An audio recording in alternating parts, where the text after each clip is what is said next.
What'd you think of Monster, Joel? I think it's a cool show, and yeah, that's it. Would you, if you were to give it a ranking, not like, He's not even done with it. but so far, Well, like, where would you place it? I don't like to rank series like how far I watched it, but right now I'm feeling it like let's say like a decent 7, like maybe like a light 8. Like it does a lot of things I like. I've gotten interested into the story, and it feels like a show I really want to like finish through. But it's not like I wouldn't say so far it's like, oh shit, this is my favorite show I've ever seen. What? I didn't hear you. I heard you being wrong. This is my favorite show. All right, why? So far, let's based on so far on the show, like with this setup and these characters that we've been introduced. How do you think this is the best show without spoiling what's gonna happen? Well, I started watching this back in 2012, 2013, and now I only got about as far as we are now, so about 24 episodes ish. Oh.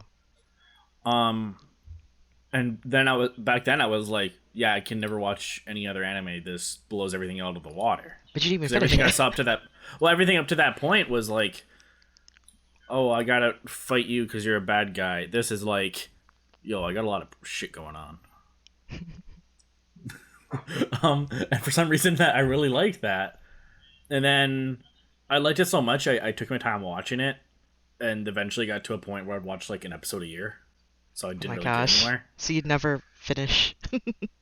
And so then I did that second watch through with Euroshell, and now I'm reading it again with Joel's watching it. Yeah, Um, just to mention. I think I Yeah. bought.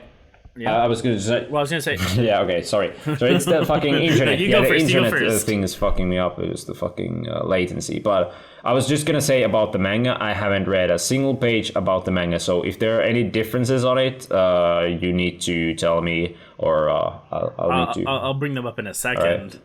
But I'm gonna say it's probably the bias of like when I first encounter something. Since I saw the show before I read the book, I like the show a lot more. Uh huh. I think that's because like a lot of things in the show, that they when you hear someone say something and you can hear the cadence in their voice, and combined with music and just general direction of actors, you can give a really good performance, which is why I like the show so much. The books, you don't get any of that, so some of it can come off as like, oh, I'm not sure how he's saying this line. It's all in your head, dude. Yeah. It's all in my head. We saw Everyone's a the dick. dub, Oh, you watch and it they had a up? really good dub. Oh, what are you watching? I'm Joel? watching the subbed version because if unless someone tells me, yo, you need to watch the dubbed version, like that's the best possible way. And other than that, I'm always sub first. Then I if I Yeah. have the time or interest, I'll watch a dubbed version. Yo, we need to watch the dub. It's the best possible. But you haven't seen the other one. That's all you really need. Well, I like, you know what? I usually go for subs first, but it was shown to me as Well, a dub, and it was really I- decent. I was like, wow. Well, yeah, that's also part of why I really like the show, because the voices themselves weren't just cartoons, even though it is a cartoon. Mm-hmm. Yeah, there's no like the voices.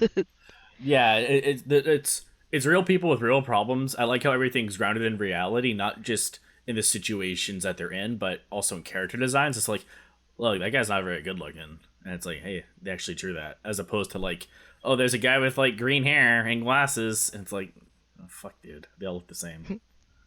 I think the show is like a mixture of like, how do I describe it? I had something like written down of like, yeah, the art is like somewhat realistic. It tries to keep up like, hey, to like stayed on like this is like what's the word I'm looking for? Like not realistic, like photorealistic, but it's like grounded. This show is grounded in reality. But the style of art is kind of like reminding me some stuff I've seen in like 80s anime. I was some way like I don't know exactly what series I should be like mentioning, but I was like thinking about some like Gundam characters, perhaps like some of the like how the faces were done. They were really expressive and somewhat cartoony, but they weren't like overtly so because it still had the anime style. But if the like the face animations could have done more like in a Western animation, I could have missed like in like, oh, this is like a Western animation show. This would easily be like a adult animated show made in like in like Canada or like in the States or in Europe most likely. In like I know France is crazy about like in the early 2000s were like really crazed on like animation and stuff, but I don't know about like certain like adult animation per se.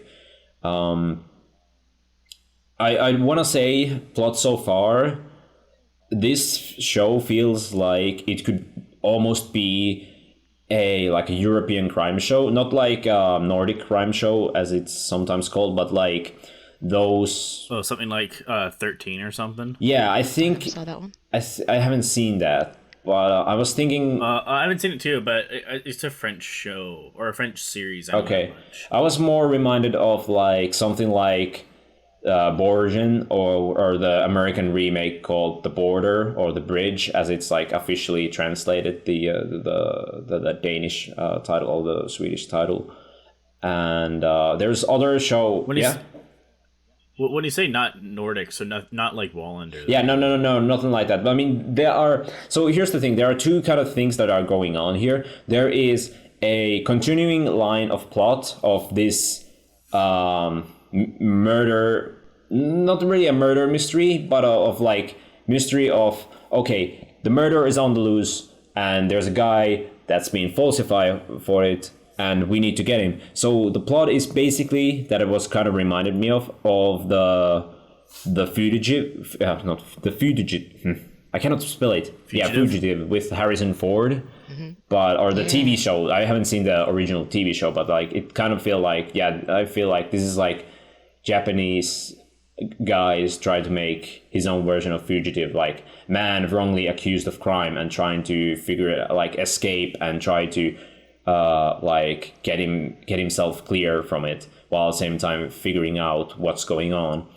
And there's kind of like a mixture of that, and also that the show, while it tries to feel like a European like style and the setting and all that, there's still that sort of with that weird Japanese vibe. Not only because our main character is Japanese, but some of the like how some characters act. Like sometimes I'm like, that's just the storyteller making like thinking like, okay, this is how these people act. But I'm thinking about like European view. I'm like, I don't know if like a German people would like be that friendly, or I'm not saying that like German people in general aren't friendly. I'm just saying like they're I think they are more like constricted and more like maybe not reserved, but more like there's a different kind of style, and not maybe that compliment to when how they talk and stuff like that. I think that might be just like for the sake of like the cartooniness of it all. But other than that, I have like no issue of how the plot and the setting works. I think it's still an interesting enough as a product or like a piece of media, not a product. That's a bad word for to describe the show. I think because I notice a lot of German bias in manga and anime. Mm-hmm. And they never portray them in a negative light. Even like in JoJo, it's like, oh, these guys are the Nazis. It's like, yeah, but we're also like best friends. No, but it's just the one guy. It's just the one guy that's really good that one because guy. he respects Joseph. Even so, But I think I read about this, and I actually read some comments about like why are like German people like said in such a positive view in like Japanese media, and one of the things that is related to that I read somewhere, I don't have any like backups to it, but there's like we've seen in history, but even before like that, like German and Japan's like relationship, they have had like political like or like foreign relationships have been really well since like the late 19th century. Like they have a long history, like even before like even before the yeah, war. even before World War II, like they had like pretty good like foreign relationships, which is interesting, and I should be looking into it, and I should have some notes on it. But I just take like one guy on the internet saying, oh yeah, there's some facts, like if you look back to like Russo-Japanese War, like back in the day, and like you can definitely find some like roots on there, like they're like they like portray them in a nice view because they're like have had some like pretty common like I don't want to go into details why exactly, because I can tell you, but I'll say that yeah, there's that would make sense to me. I just assumed it was because of the war, I mean, and it was more of a refuse to acknowledge certain things. I mean, But I could be wrong if I what you're saying is true. I think it's just the aesthetic of the German, like just their look. Like the Japanese like romanticize it, like even in Fullmetal Alchemist. Kind of like how we like, do the look, with like the the look of romance it is countries. like, oh, it's yeah, they romanticize Germany, like the beautiful European look of it, like the people, like oh, yeah, blonde hair, blue eyes, my gosh. yeah, it is really exotic. Yeah, you're right. That might be like It's like the almost the exact opposite of Japan. Maybe that's why it's romanticized. Like yeah, they have like more area, like they have like a more space area. Even like the facial features are like the blonde hair, blue eyes. Japan has black hair, brown eyes, so it's like almost opposite. yeah. It's interesting. I'm not gonna go into the. I don't really do not want to go deep into Yeah, like we don't really know much about it. Like Yeah, You don't want to talk about the social, political, economic reasons for this? Yeah, I'm not. we could start. I'm not kidding. well read No, enough on it. I would do it if you would have given me more time So- and would have my fucking notes No. up. But, Well, But speaking of, I do. yeah. Oh, go ahead. I was gonna say no. I was gonna go deep into Monster, but go ahead. Oh, I was gonna say, despite all that, in this situation, it doesn't feel forced, but I guess maybe because we are in the country. So, like, if you look at something like just any, I guess, anime that has, oh, we have a German exchange student, then it feels like, oh, I feel like this is a bit shoehorned in. At least in this case, I'm so wrapped up in what's happening, I totally forget about that whole topic. No, Of- but they talk about that all the time. They're like, oh, it's the Asian man. Look at this Asian man. Yeah, pretty much. Yeah, well, as opposed to long-haired saying, Asian oh, as opposed to them saying like, oh, we put Germany on a pedestal. In this case, it's like, some of these guys like just don't That's where like he us. is. And I like that, and I thought it was interesting how also it's a manga where they portray Nazis in a negative light as opposed to not portraying them at all. Well, Because sometimes I'll see a situation, it's like, oh yeah, they're German soldiers, and they just leave it at that. well, But in this case, it's like, hey, you're a Nazi, and that's fucking not cool. yeah, that is that- true. And to me, I'm like, oh wow, that's a ballsy move on this author. Before I forget, when we're talking about character design, I love the character designs by this author. That's why I would pick up any of his books, Uh-huh. just because of that. It's like, oh, mwah. Yeah, I do like the character designs. What's your so far from the character designs? What would be you two's like favorite character like designs? Typically, whenever he draws someone fat and like obviously drinks a lot, because then it's like, that's a real person. Right. Because of the way he draws people, as you mentioned before, if these people were real, you couldn't pick any one of them out from a crowd. But if you do it for any other show, it's like, well, obviously that guy has like neon pink hair. No, I could see that. I like how he draws like just regular people, like the villagers that like even in the first like chapter, Like that lady that was like crying at him. I was like, oh, The Turkish that's woman. yeah, the Turkish woman. Like, oh, that's it's not like an super exaggerated. Like she just looks normal. Yeah, It's I don't know. I like how he does that. yeah, exactly. They actually changed some stuff for chapter 1 in terms of dialogue. Uh-huh. Hmm. In this show, Tenma just sees the woman down the hall crying and he walks away, if I remember correctly. Mm-hmm. But in the book, he actually talks to a nurse about who that woman is and Right, stuff. right. And And yeah. in the show, I'm like, oh, they did that. They handled that so much better. There was no words needed. Yeah, we know, like, based on just like Tenma is just listening in like the cry. We just see like just a couple of seconds of like we realize what's happened. Like, oh yeah, this family has lost their father, and Tenma is like we see the emotional content and we can familiarize with ourselves to our the protagonist of sorts, or I don't want to say hero, but like the guy we're following through the story most of the time. Well, why would you not say hero? All right, so in my notes, I for one, like I really want to go into this, not too deeply into this, but I was going in like, okay, from the first two episodes, we can definitely see this world feels like, yeah, this is a medical world, and it kind of like describes the whole world in general, that the world is a cruel place of like that helping other people is considered weak, and a lot of murders that go unresolved and never get finished up with, the police cannot figure them out, and and I for one like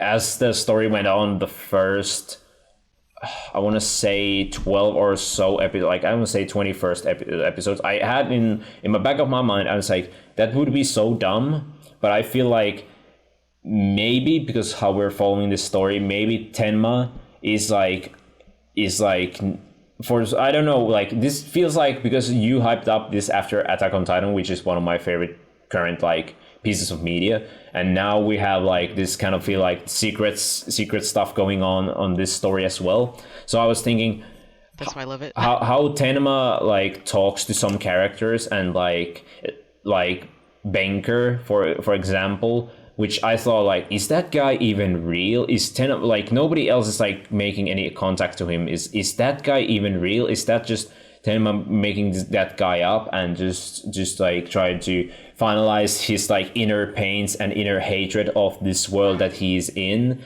But then I was like, I'm just looking too deeply into this. It's not nothing that complex. It's just our protagonist is a good guy. He tries to save a kid, and it all fucks up in the worst possible way. And now he has to pay the high price of it. But he still is, on the right side, and he still tries to do his best, even though there is so much fucked up stuff related to that going on. Yeah.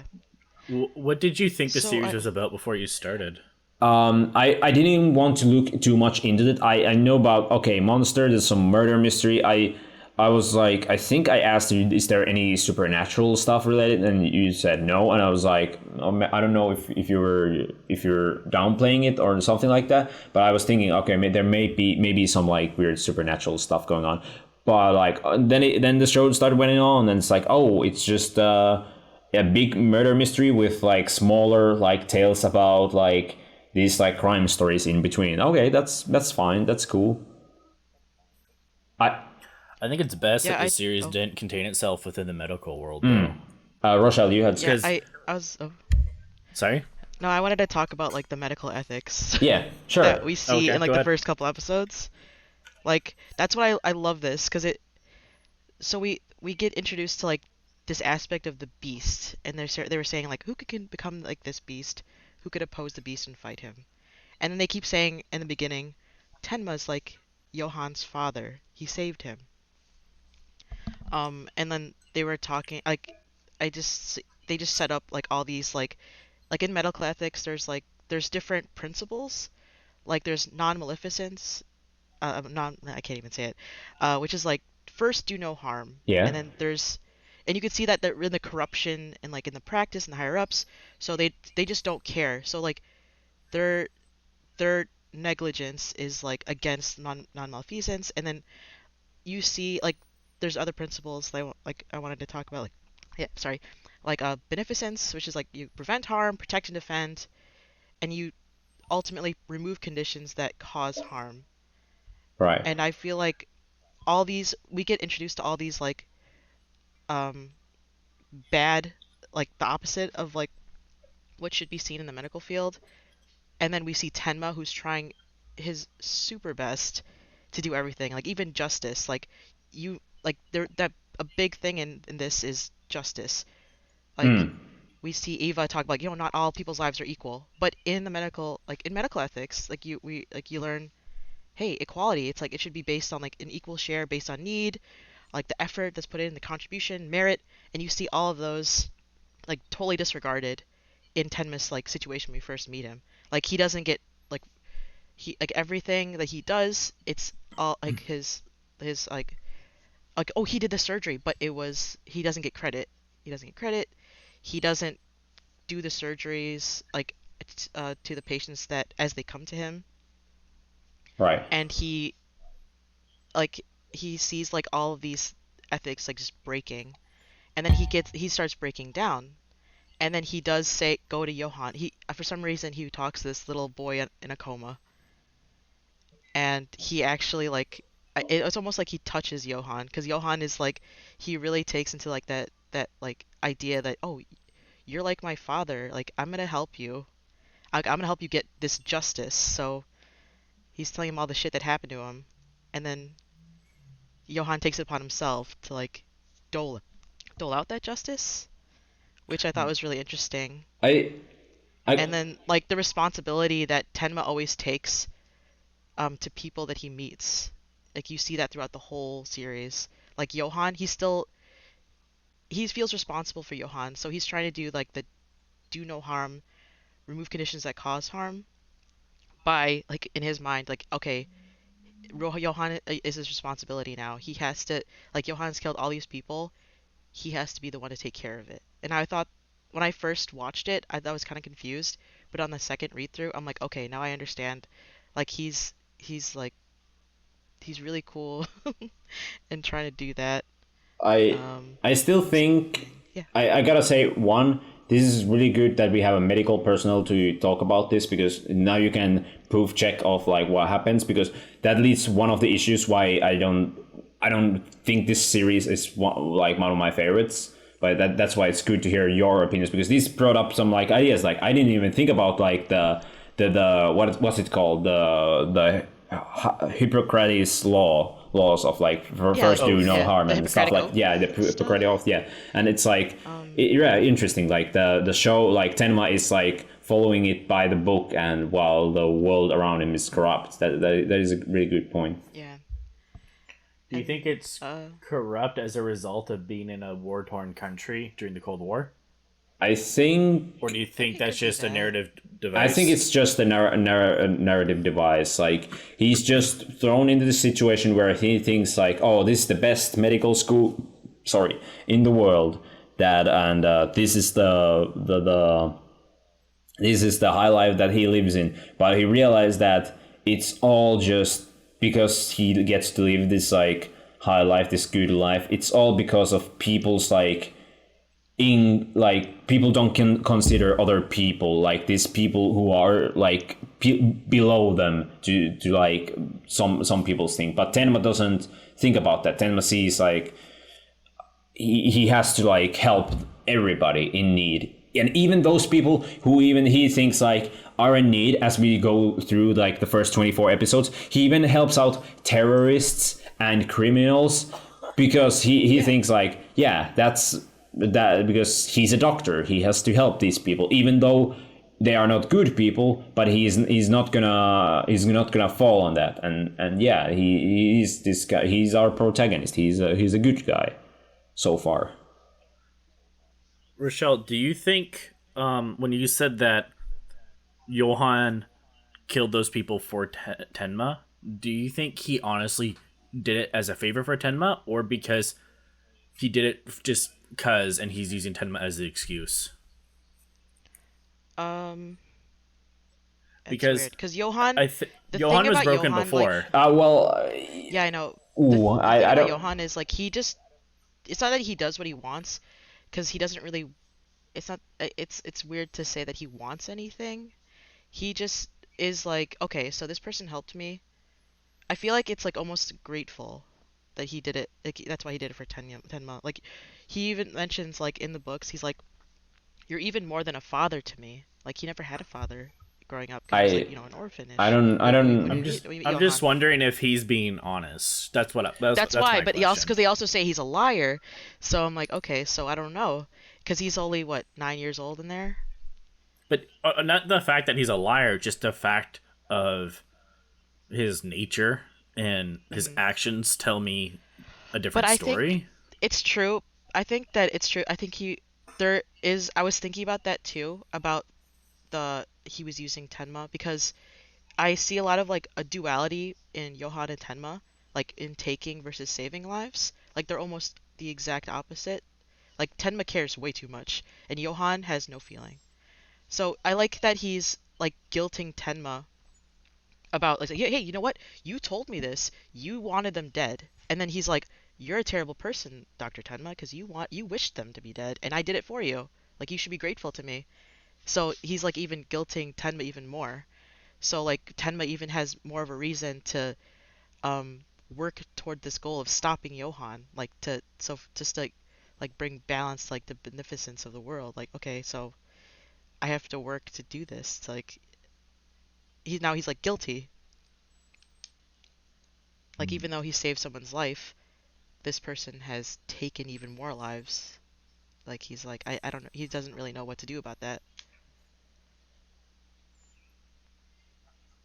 Joel, what do you think of Lunge? Lunge, I think so far he is my like, he's like top three favorite characters so far. I think He is one of my favorites. I think like everything from his like persona, the way he acts and talks, the way he like how he's designed. I think he's like, oh yeah, he looks like a fucking evil ass guy, and he's not an evil guy.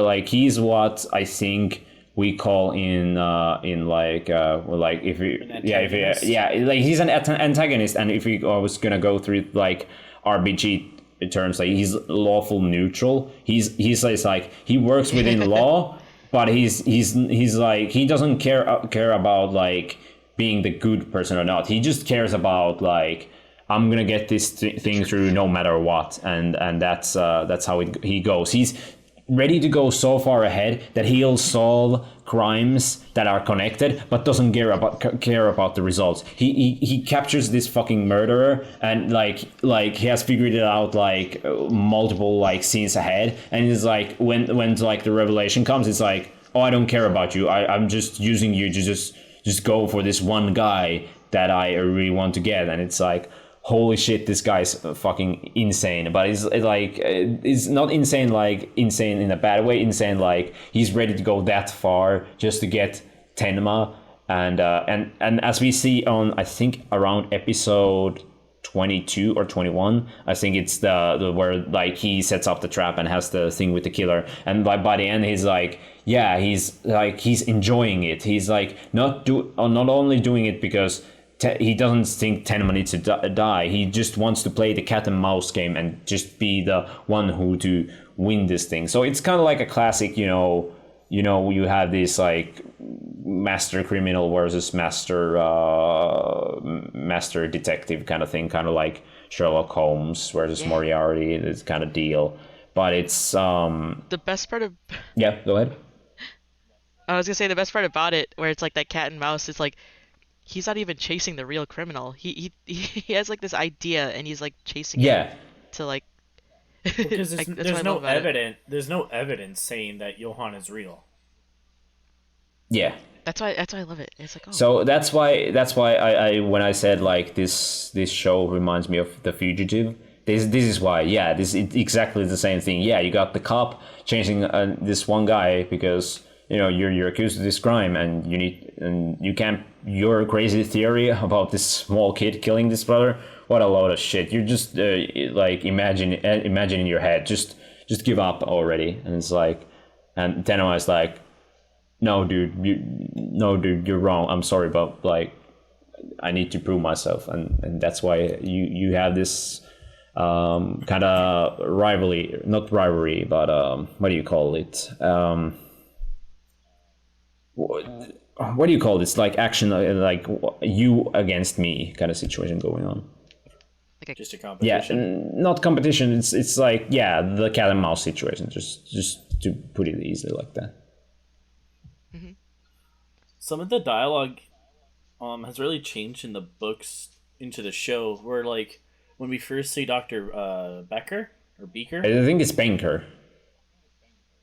I thought it was Becker. Could be. There are a lot of fucking character names. So if they're like side characters, I might not just remember them.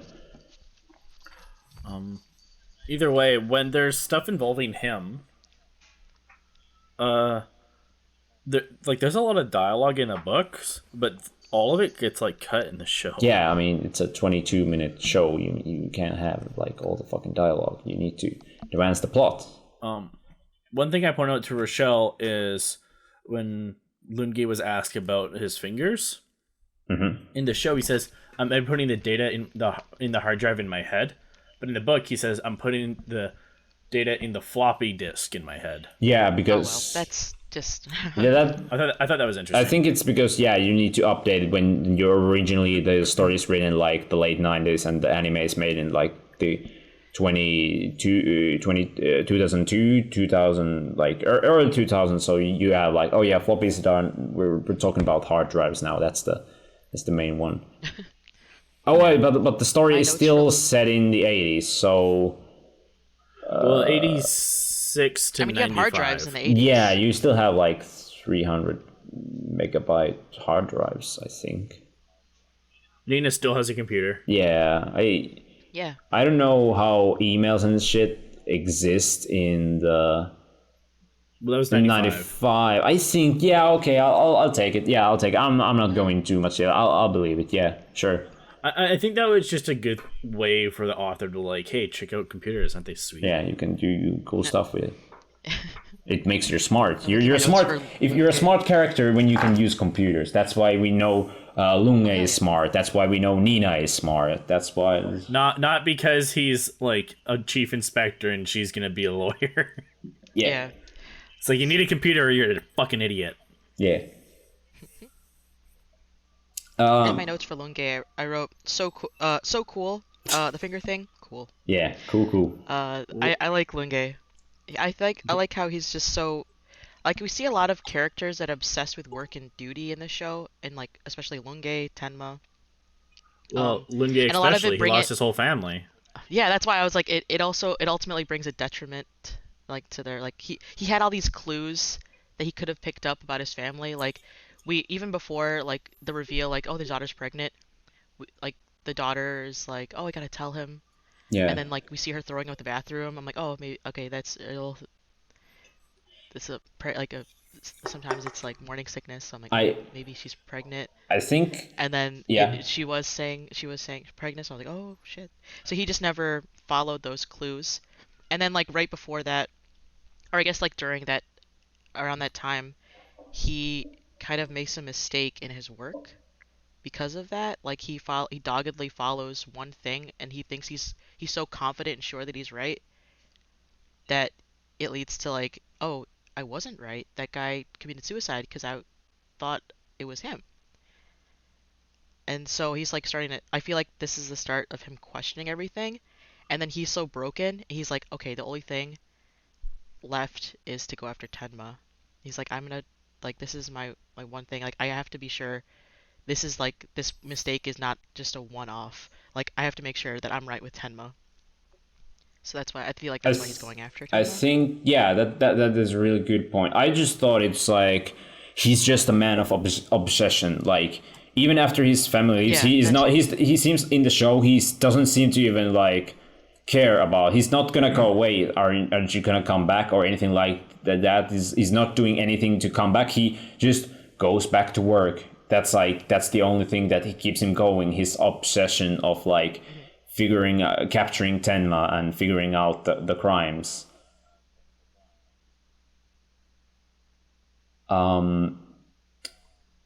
Where do I go here? I have a lot of like stuff to talk about. I can talk about on episode basis, but I think. Are we gonna talk about the plot, or do you want to talk about some of the side stories, or do you want to talk about Everything? Okay, everything. Oh, like okay, let's go from the list from the top. Everything up to now. Okay, so yeah, I didn't expect the murderer to be revealed at episode 4, but it makes sense based on the information we had at that point. Like now, it's like okay, this is the main plot. It's not about who murdered who and how. It's more about here's the murderer. Why does he keep going? And we need to stop it. Okay, that's good. That's a straight up point for a 74 episode show. Then the episodes 8 through 12, I had I think some of the side episodes were a bit but I think like some of them were like, all right, that's a good episode, roll the next one. But I think the one with Tenma and the burglar guy, I don't remember his name anymore. The burglar guy, that was my Ratman. Yeah, Ratman. I call him Ratface. I Ratman. I think that was my least favorite one of the side stories. I was like, all right, just move on the story. I want to see what's going on with Tenma getting to Johan and with the other characters. I want to go with that. And it's like, just go on. And then we get to the episodes, I think they're 11 to 12, with we meet one of the intro characters, which I thought like I didn't expect. Like, oh, I thought that kid on the intro, that's like Johan as a kid, but no, it's Dieter, and it's like, okay, you're a new character, cool. And then we get into that character, and it's like, oh boy, I didn't even expect this show to go that dark. Like the intertwine, with 511. Yeah, the Kinderheim. Yeah, the Kinderheim. Yeah, and there's some weird experimentations going on, and like I'm interested in weird shit, like weird like experimentation, not like in deep stuff like that, but I'm really like, oh yeah, these guys did some fucked up experimentation which lead to this shit going on, and it's like, all right, keep it like vague enough, but some fucked up thing happened, and that's cool mystery stuff that what happened there, that's cool stuff, and how it's like told in these few episodes are being revealed more and more about. Not only was it a fucked up place, no, it's like it was designed to be a fucked up place, and how it ended. And I also have a comment that was like, what the fuck was with Hartman? That guy just started crying after Dieter leaves the throne. Where That's Jones, what I was thought like, weird too. Because he was so obsessed with Johan and he just couldn't get the results. But he was about to kill Dieter anyway. Yeah. That's why I was like, oh, I don't know if it's because of the rejection aspect, maybe because Johan left him, and he's like, oh no, someone else is willingly leaving him too. Maybe I have no idea. Yeah, because I don't think any of the other foster kids have done that. yeah. Oh, they died. Yeah. Oh, actually, I have no idea. No, they were adopted, I guess. Yeah. So he Yeah. probably like orchestrated that. Okay. Big difference. Yeah. I was thinking about Kinderheim. I'm like, oh, they all died. Yeah, I forgot yeah. the No, others. no, they all left for Yeah. a show. I don't know what you were reading. The other comment, which I think I need to put up this at this point, and because it is still one of the main points of the show. It's that the ending keeps updating, and I have in all caps what's going on, and so I did some small research. I tried to stay away from the spoilers, and I gladly didn't get a read on anything. But I was told like a long time ago in a podcast that was like how like something about the ending related to the plot of the thing. I don't know what it has to do with, but when I first heard the ending, for the love, like I love that ending. I don't skip that ending song. I love it. It's short. It's menacing. It's like in the aether, but it's like you're reaching into something, but you can't quite catch it with your hand. Like there's something here, but I just don't get it. And then the graphics that are like at the beginning is like, okay, that's weird. That's interesting, kind of like folk tale-ish, like these kid drones, all right. And it's like, and then it keeps updating. It's like, wait, what? And like, wait, what the fuck is going on here? It's a like, story. It's a story. I get it so far. So it's. So pay attention to that as you keep watching. Well, I wonder what you're gonna say. Like, if you ever come to a conclusion, I wonder what it would be. I don't know what it will be. However, what I figured out last week, I was like watching a couple of the episodes there. I started like, you know what? Maybe I'll give the dub. Like, I don't want to jump too much ahead. Like with the like episodes, I've been watching them. I really want to like watch. Even today, I want to watch like 3 episodes, but I ended up watching 1 just to keep on the limit that we had. But then I watched, like, I wanted to just go in the early episodes, just wanted to hear, like, a couple of characters, how they talk. And I watched the dubbed version. I like the dub, what I heard so far. It's like, yeah, it's fine, it's good.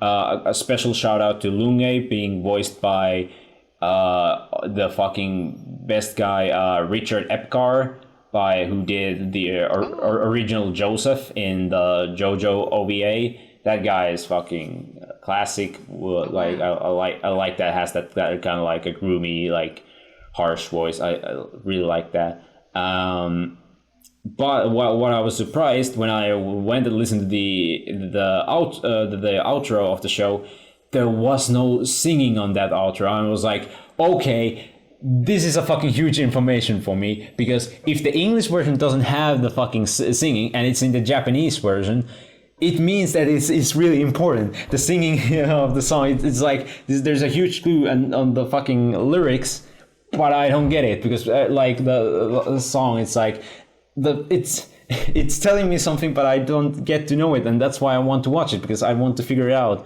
what's going on, and I want to understand. And I thought that was really interesting. I don't know I have if to I watch knew the that. subs. Yeah, the singing. Yeah, go ahead. Oh, I was gonna say there's two shots they did in the show that I really liked, and they did them in the books. When Ava burnt down her house, I pointed out to Rochelle when we watched it how it looked really cool, and it had like that cross shadow on her face. They did that in the books, and I was like, oh, that's rad. And then there was a second one. I can't remember what it was. There was like a really cool thing. I think there's some good. Yeah. You went to the shots. I sadly haven't brought up too much of like the animation style. I think the animation style is like fine, nothing to write home about. Like some of the shots and stuff, like okay, there's some decent ones, but I cannot for the life of me like remember like any of them like, yo, that's a cool shot. There's some cool scenes that have been like done really well. The editing is pretty on point in really good ones. But the main thing I want to talk about is the music in this show. Like, I don't think it's like not the most memorable, like of like, oh yeah, I can like sing it in my head, I remember them in my head.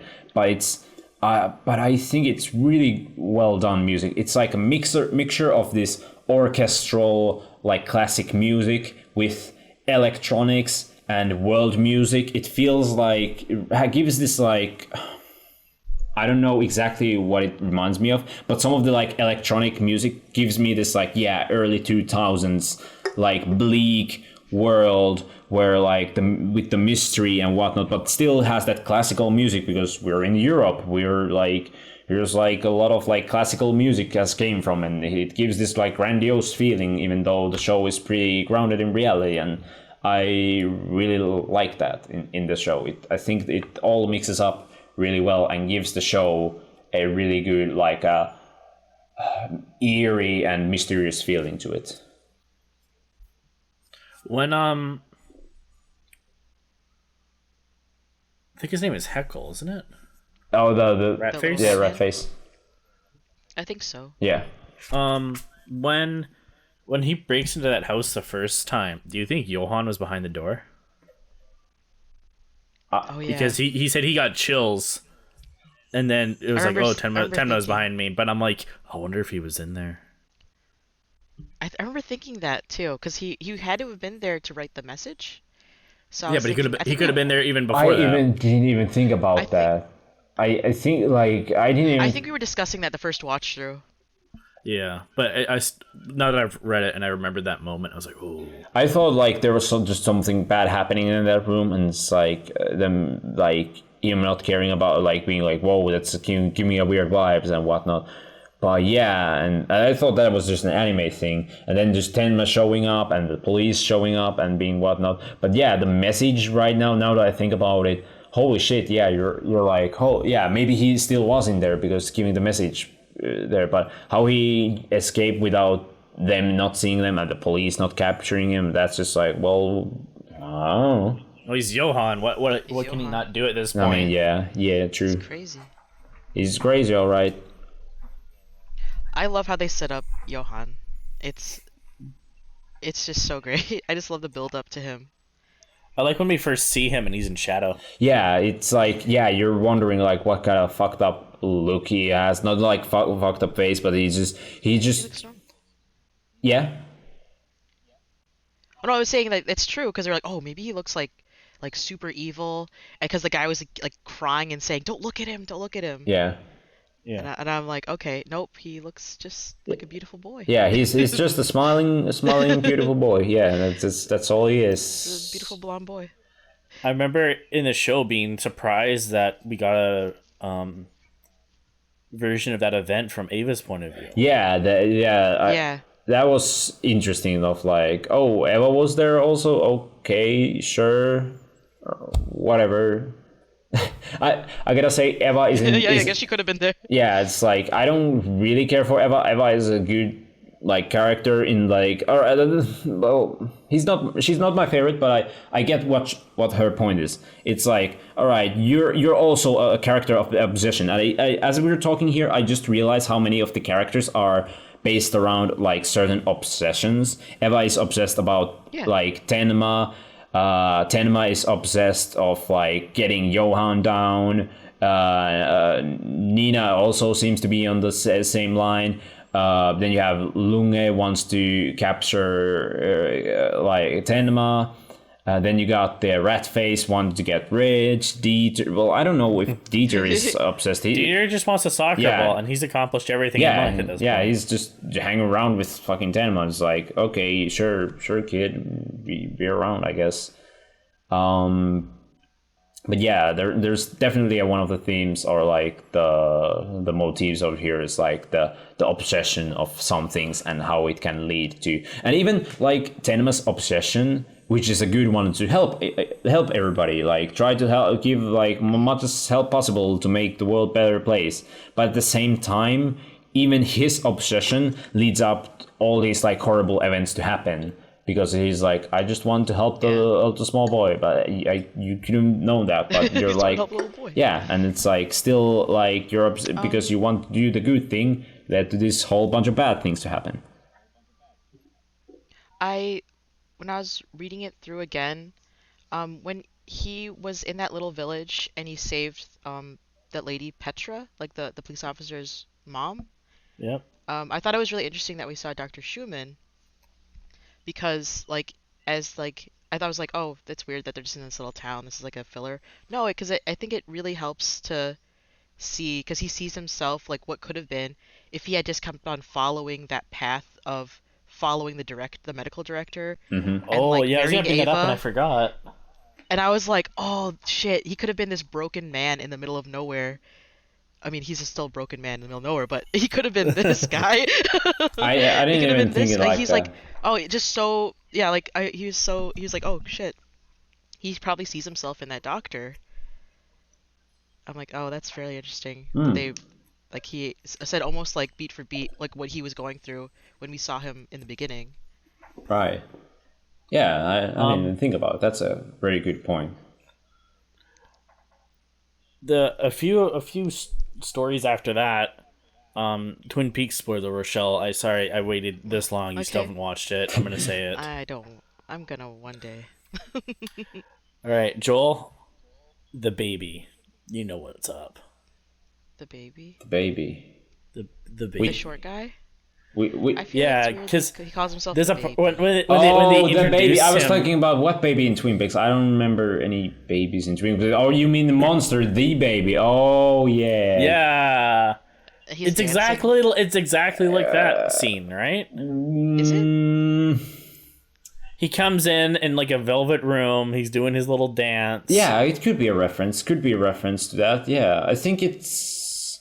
I mean, It could be. It could be like an influence. I don't think it's like a straight reference, but I think it's more about like he's trying to be like this cool gangster, like 1920s, like.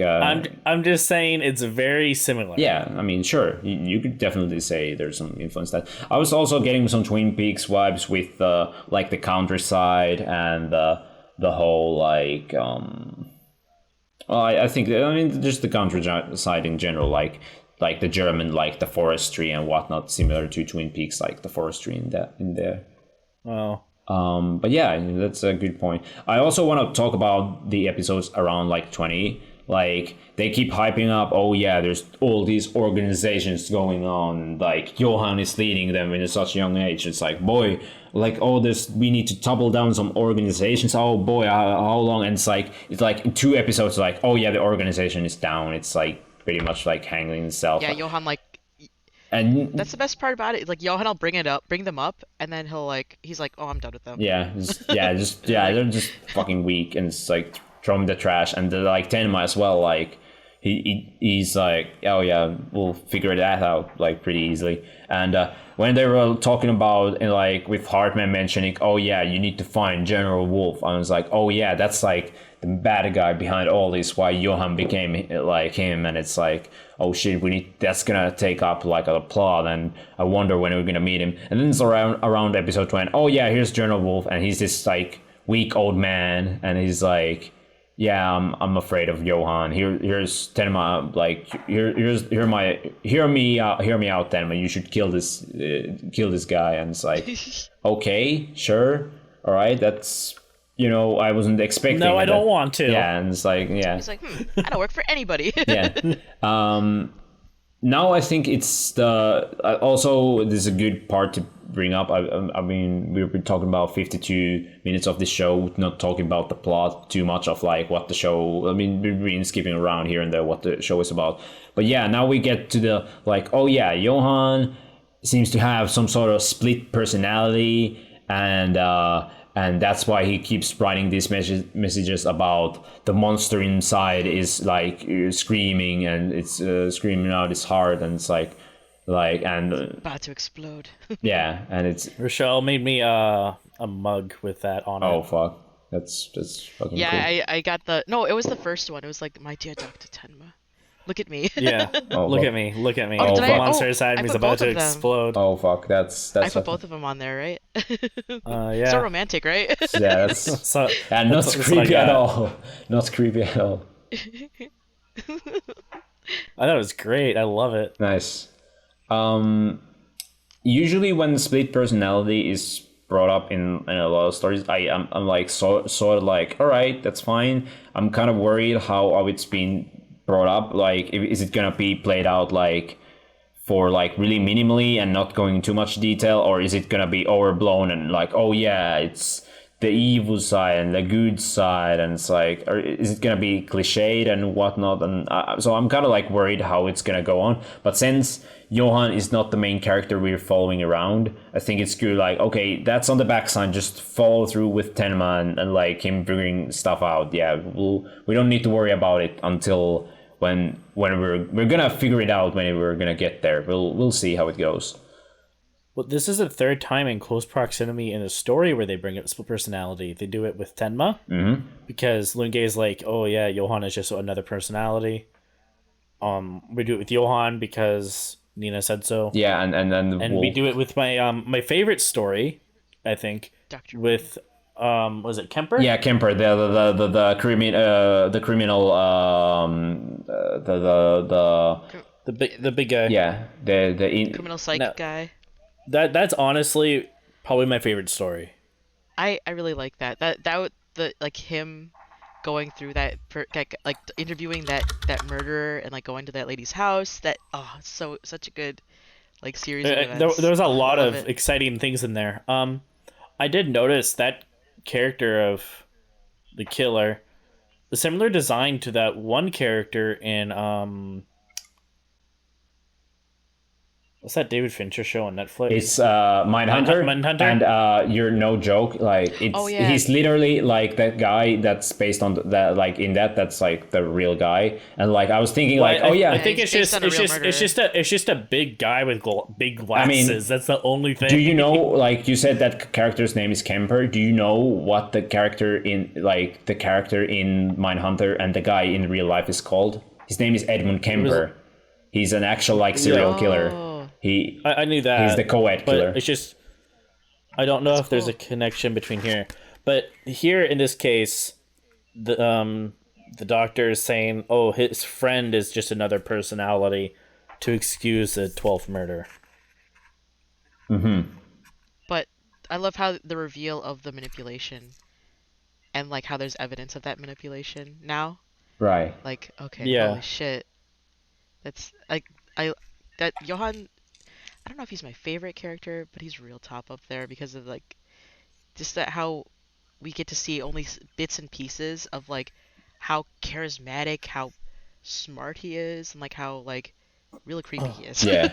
Yeah, how fucked up he is. Yeah, that I like that side story. That was a good bring up, like the Johan and hang Temel on. stuff. In the book, he's called Peter Jurgens. Yeah, Jurgens. Yeah, I was like, if he was Kemper Cole, like I would have remembered. Like he's Yeah, like, no, Kemper was in the show. I got confused between Oh, my stories. the lady, the basement of the lady, that he goes into. I think his name is Kemp. So it's That's probably sounds where I got similar. jumbled.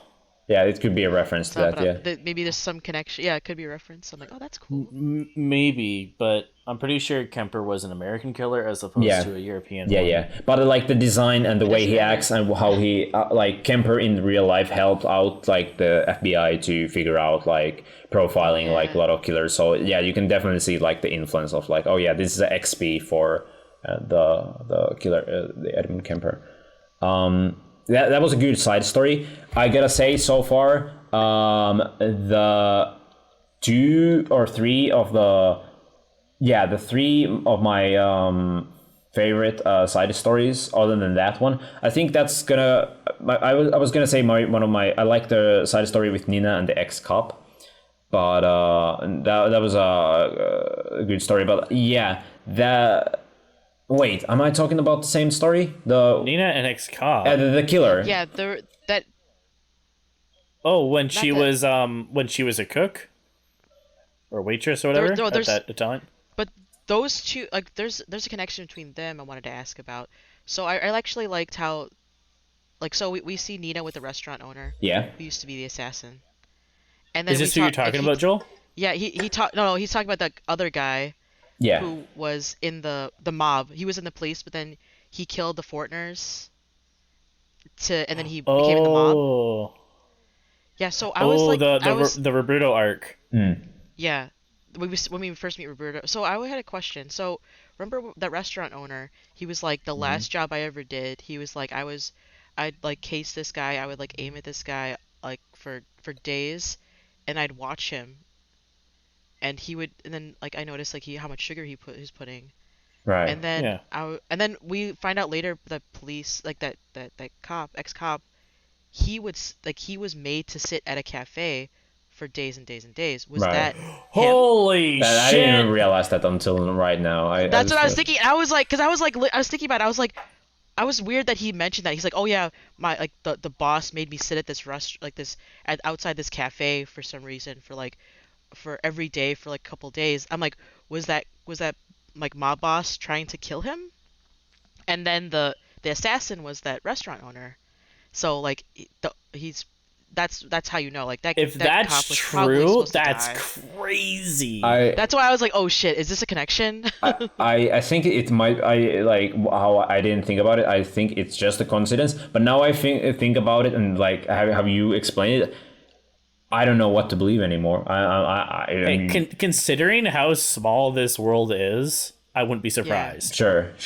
So far, The only thing that threw me off is because they drew the target differently, so there's no way I would have. but now I'm like, you bring this up now and you're not keeping quiet about it. I'm afraid, okay, they're not gonna bring this up anymore in any way. So it's like, it's just also just making this up, and it's like it doesn't come up anywhere near the end. But now I'm not sure anymore, and I'm even more paranoid and need to keep out more Yeah, into I'm not like sure. how some Well, characters. I'm not talking. sure because thinking about it, I was like, okay, he didn't say how long ago it was, so maybe it was like super long ago. Maybe it could be a coincidence, but I like how it it's like I don't know. I made a weird connection, so I was Yeah. like, is this the same? Well, I think he said it was like 5 years or something. Hang on.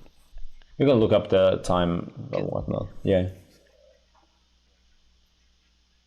But in the meanwhile, I gotta say, yeah, that side story, one of my favorites, and the second side story, which actually is one of the main story, but it goes more into the in Rungne's story with how he needs, or his need to hunt Tenema, and how he sets up the trap, and that's one of my favorite stories so far, because it's like how he's like, you can definitely tell how he's working, like kind of get like, you're doing this all because of Tenma and you don't care about anything else, you're one obsessed fucker, aren't you? And it's like, he doesn't care, he wouldn't fucking care.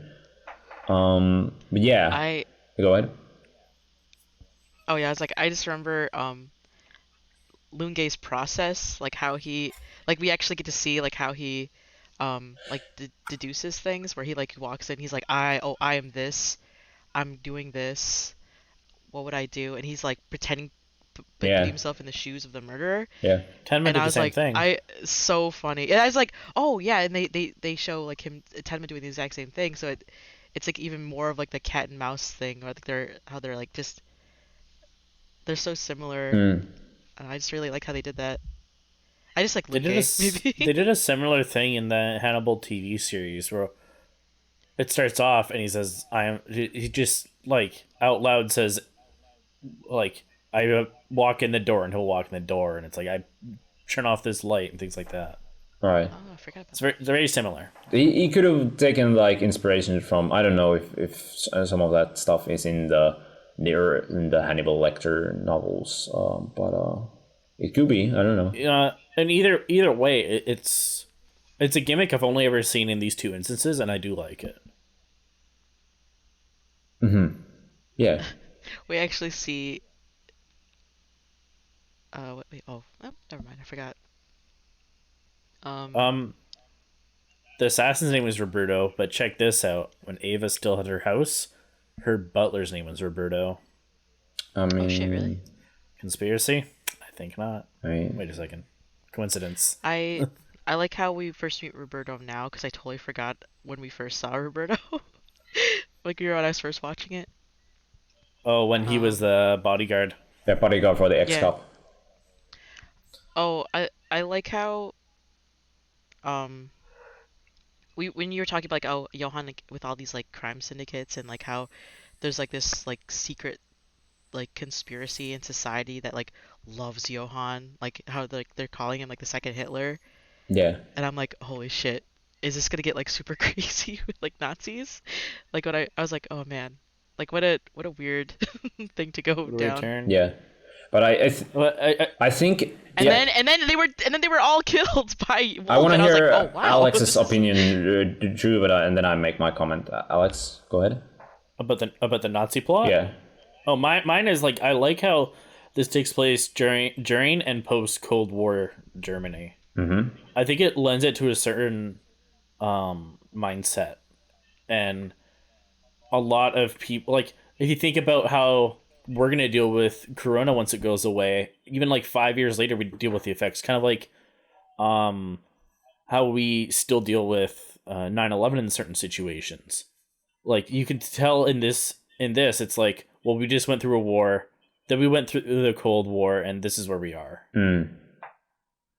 It's very interesting. Yeah.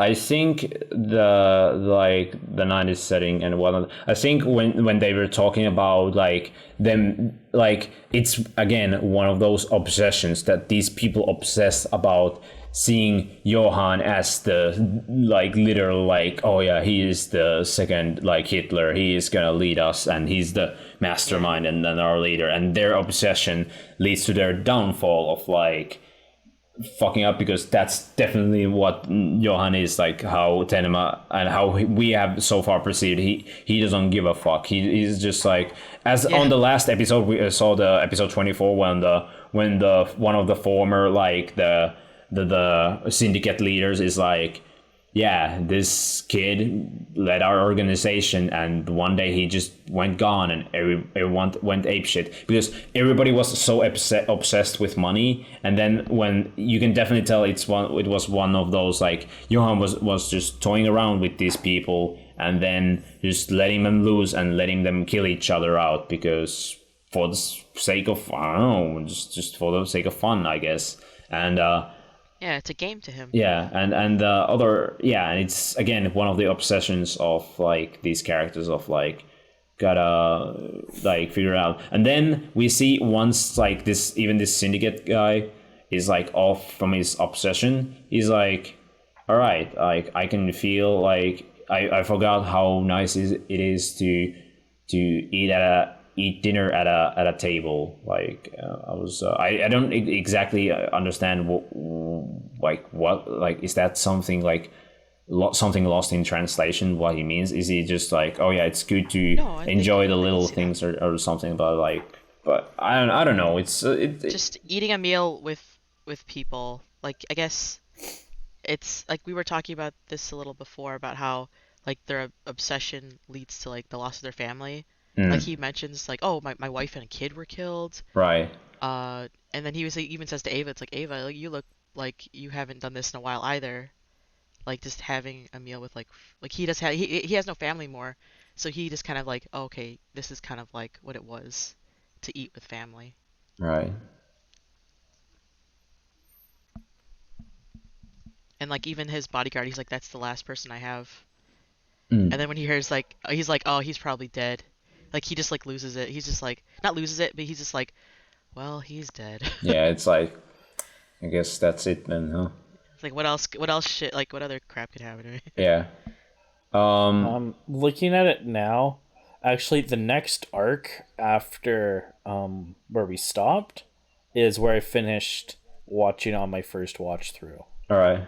So is the next arc, do you think it's gonna slow down, gonna get like gonna get stuff, or is it gonna ramp up? It's hard. It keeps us the show keeps us a steady pace. It's a slow burn. All right. That's how I pitch it to people. I say I love this show. It's a slow as hell burn, and I love it. Right.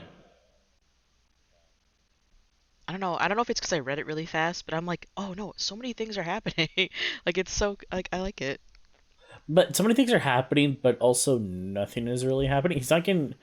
I feel like true. he's not getting any closer to Johan. He's just like, oh, I have to get to the next step to get Johan. Yeah. It's like, oh, hang on, there's another thing I gotta do. And Johan's okay, always now I'm like there. 12 steps. Oh, Yeah. It's like thinking that like you're almost done emptying a box, but every time you go back to the box, there's still more shit in it. Yeah. I like that. It makes Johan even more of like just this like overarching like crazy figure. Yeah. Yeah. I guess I think we got through everything on the list.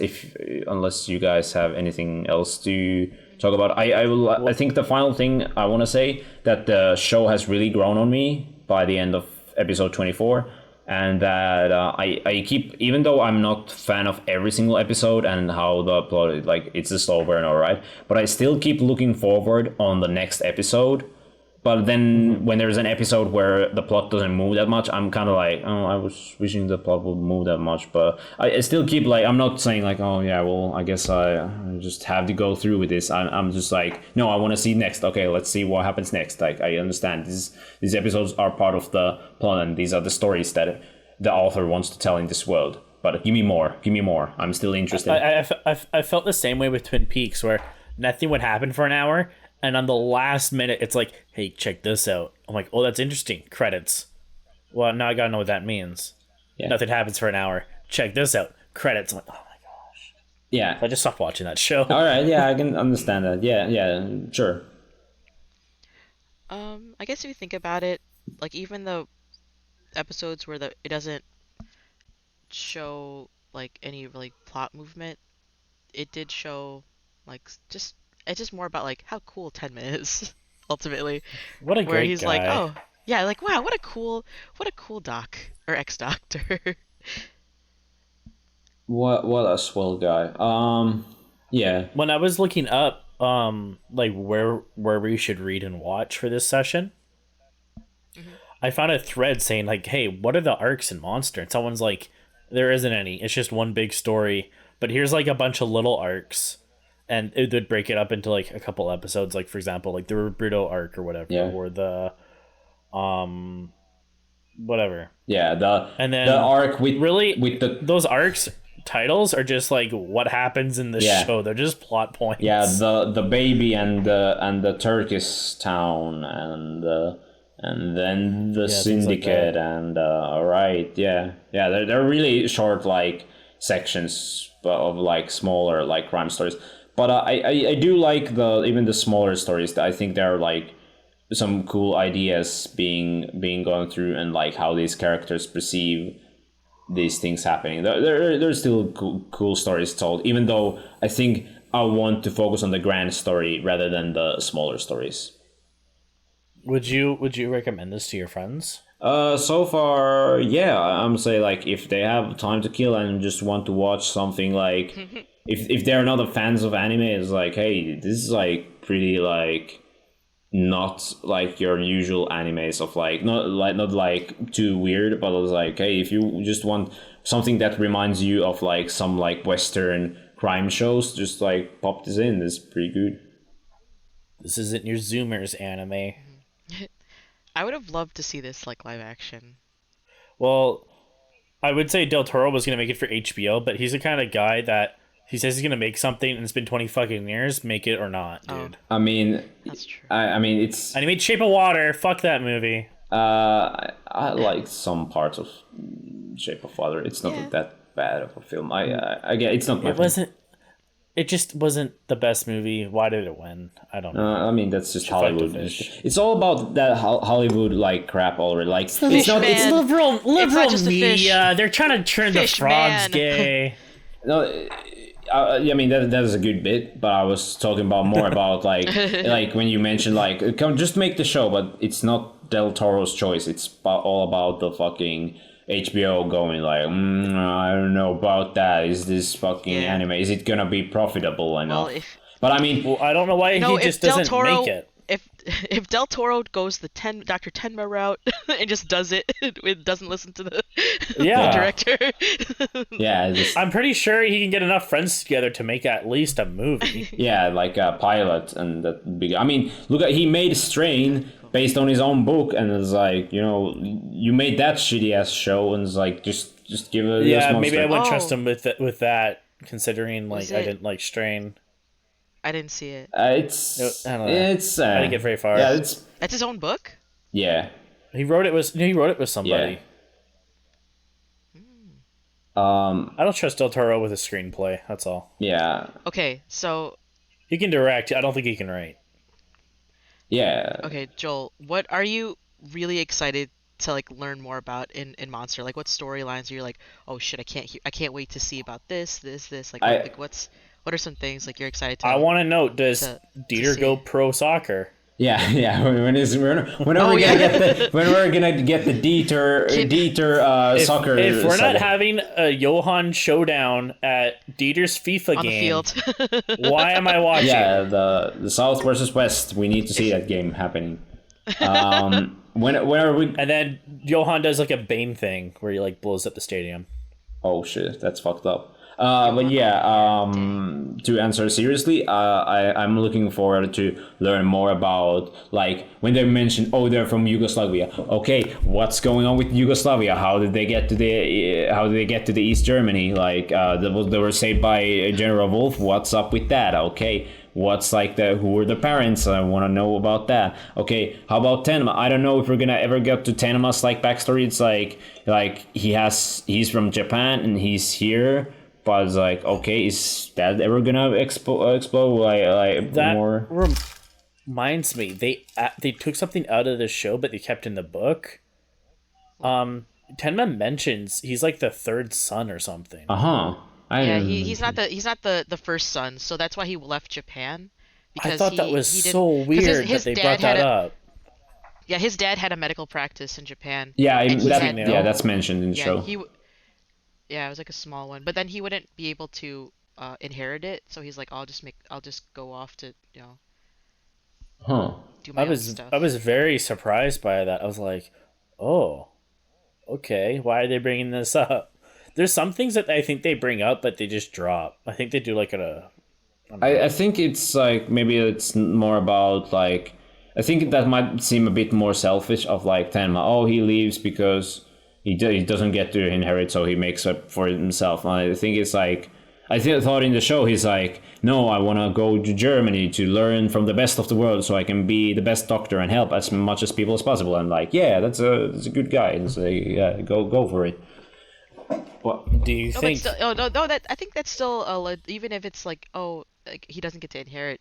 If he goes abroad, he has so much opportunity. Yeah. So that could still like, even if he like just goes away, like, he's like, oh, I could do my own thing. I don't have to be stuck with my dad's practice. Right. So he's still striving. So Sure. you could still see him as good. Yeah.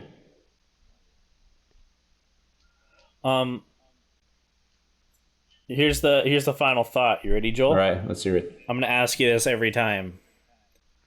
Will Tenma kill Johan? Do you think at this point he will kill him? So, all right. Because that's what the whole show's about. Yeah, kill Johan. There's definitely that's one of the themes of like the morality of like killing and deciding who should live and die is one of the like bigger like one of the themes that is explored in the show.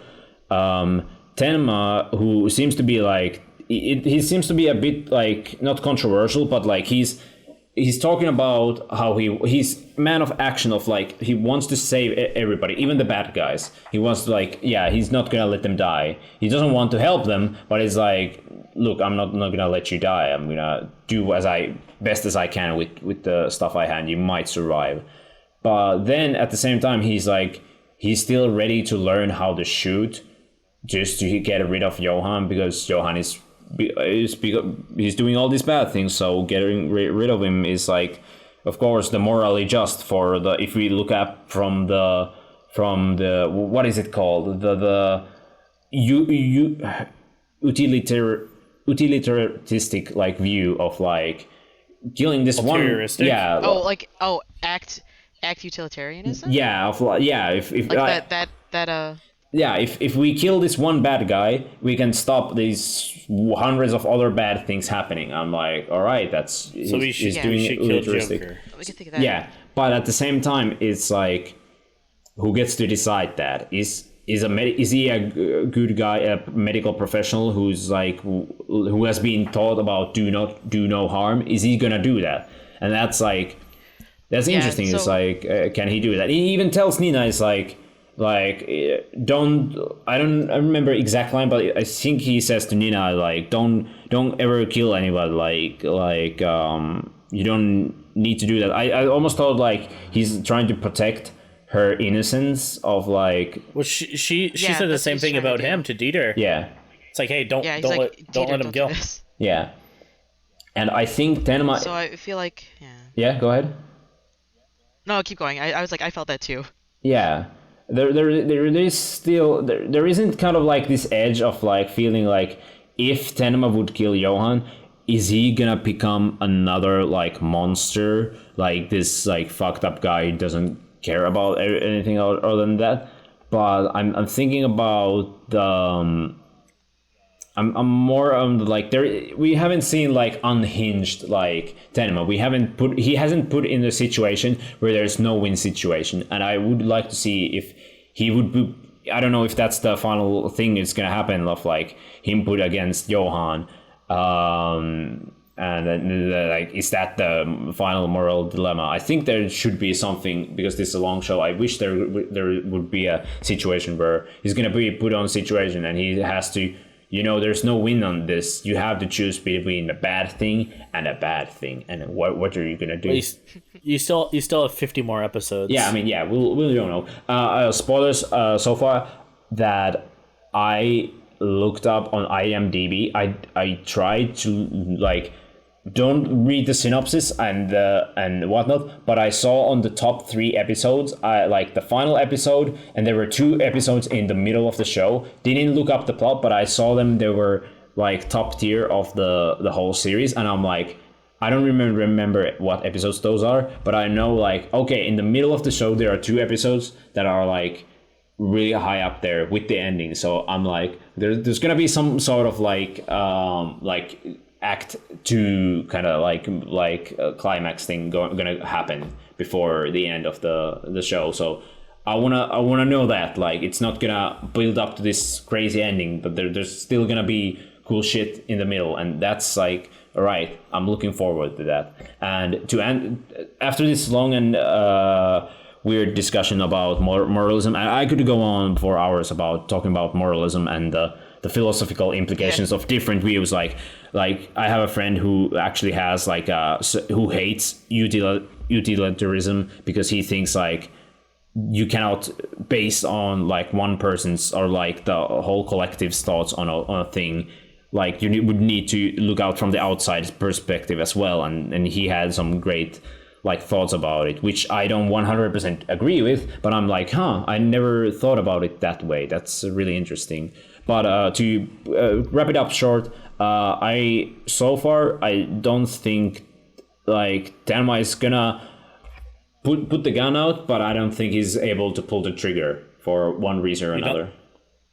So he's not gonna kill him, you think? Yeah, so far I don't think. Even though he's gonna figure out something else to figure out. Like he's gonna be like Aang in Avatar. He's gonna find a third path. Oh well, shit. Oh fuck it. I'm spoiled Avatar for you. Fuck.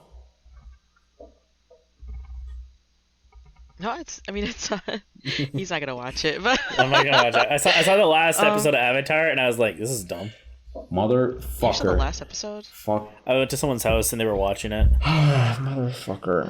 This one of my. I like your thought about the act utilitarianism, and I'm like, I could see, you could honestly the way that like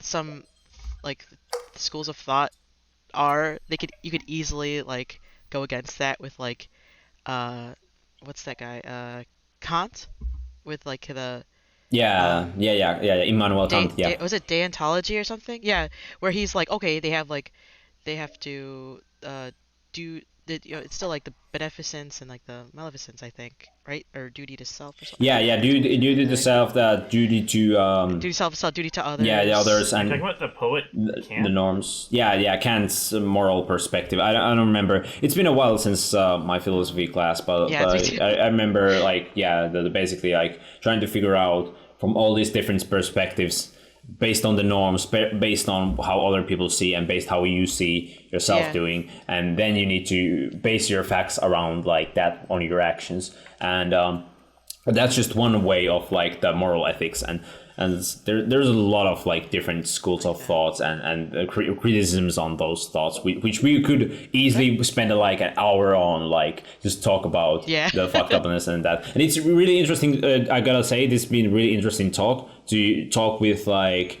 we have anime specialist Alex over here. We got a medical specialist. Anime specialist? Yeah, we have Rochelle. All my enemies are from like 2007, but you use that knowledge, dude. And then you have Rochelle with the medical knowledge, and I got the. I don't have a lot, but yeah, but you have more than I do, so I take your word on it. And I just have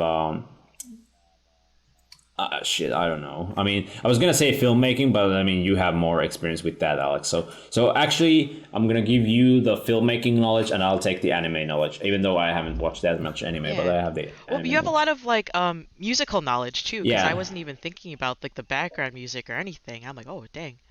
Yeah. I want to say, I talked about the ending, how I love that ending. Opening though, not my favorite opening. Would not put it in my top 10 or top 20 openings of all time, anime all time. However, It's not. it is, however, a fucking. I think about the chorus part that and with the and how the strings come up and the vocals in that part with the pictures and whatnot happening in the intro, and that's been playing in my head for a week now, and I'm fucking like, just get rid of my head. It's like it's driving me fucking insane. I don't think they changed the intro at all, right? They don't. Alex, do they change it throughout this? No, it's this, right? constant. All right. It's the same one. Well, okay, I good. think that's interesting. I love the visuals for the intro though. That's hot shit. Yeah, right yeah. there. It's mystery by itself as well. Like, okay, well, it is referencing, and now by the end, like, I think I got most of them by now. Like, how 24 episodes in, I was like, oh yeah, you have the bullet in the skull. Yeah, that's from the beginning, and then you have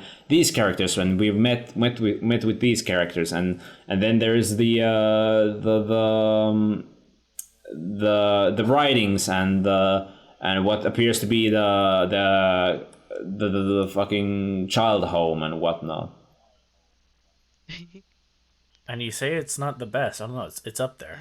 I I if to me an anime opening has to have like the visuals have to be like mesmerizing. Like I think they're memorable, but I don't think it's mesmerizing or like visually like the best. I think the 3D parts and some of the like just watching Tenma just walk around is like kind of it gets into me to the feeling, but hey, it's like you'll know you'll recognize a lot of those locations. Yeah. Some of those people you won't even see their face right away, and you're like, wait a minute, Yeah. that's like Ava's dad. What the? yeah, fuck? sure, yeah, I recognize yeah, that. I forgot about yeah, that. but it's like I can definitely see that, but it's not on like if I would put anime openings, it's like oh yeah, Gurren Lagann, Cowboy Bebop, fucking Mob Psycho, all the Mob Psycho openings, Yeah. and stuff like that. I like my openings like, all right, just get me in the like hyper mood. I mean, this intro sets up the mood pretty well, but it's not like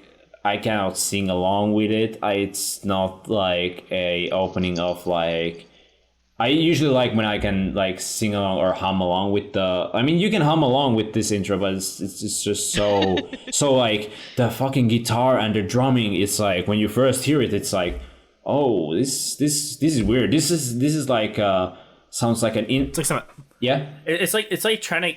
It's like a threshold to keep like people out of the show. It's like, hey, if you can't get past this, you're not gonna like the rest. Because it's challenging. It's not fucking This is JoJo Part this is 4 another one chase of- intro. Okay. Well, Oh, this is It's a like test you gotta Johan. pass. This is like Johan. What a part of Johan's games. This is him gatekeeping the show. if Yeah, it's like, hey, you want it, you have to understand this. if I want, I mean, it's not maybe not the gatekeepingest opening ever, but I think like if we're talking about like weird openings that are like meant to fuck up you mentally, that we're like we need to talk about Paranoia Agent at some point, because that intro was yeah. designed to be like when I read about it, I thought like, okay, that's just weirdness for the weirdness sake, and the music just being that kind of like dissonating and whatnot. But no, the music was designed to be that loud because the show would premiere at like 11 or like 11 p.m. or like at midnight. So when the show would come up on TV, even though you would have it not that high, the volume of the music would be loud and the visuals would be that crazy, so you couldn't ignore it, and it's like, what the fuck is going on TV? And I like the fact that it was designed like that way. And I think Monster is downplaying on that, but it's still good. I'm not saying it's the worst, but it's not my favorite, all-time favorite. Go ahead. I was gonna say maybe it's like, hey, you're not supposed to be watching TV that late, and to turn your TV down, but the show's like, nah, we're turning that shit up. Guess what? Yeah. Guess what? All of China knows you're watching TV. Shit. Now all of China knows. But yeah, I'm looking forward for more Monster, and yeah. Yeah. Oh yeah. So I can't wait to learn more about Kinderheim. 511. Any 311. any oh yeah, is that 511, 311. is that how we're gonna go on? I wonder, is amber the color of Of Johan's energy. Are we gonna shit? That's the only song 311 song I know. But there's hold on. What's the one Me that? too. What's that song that plays in Eric Andre show? Oh no! Hold on, I got this. I got the final meme. Hold on, here we go. Investigate Kinderheim 511. Think about it. I didn't hear anything he said. I guess I didn't. Yeah, it was so muffled. Oh, it was so too close. Oh yeah, I saw the fucking volume You were spike. way too close. All right, hold on. I'll do it again. No, oh shit. that's Okay, even better. I'm not gonna. Okay, it's investigate Kinderheim 511. Yeah. Turn it off.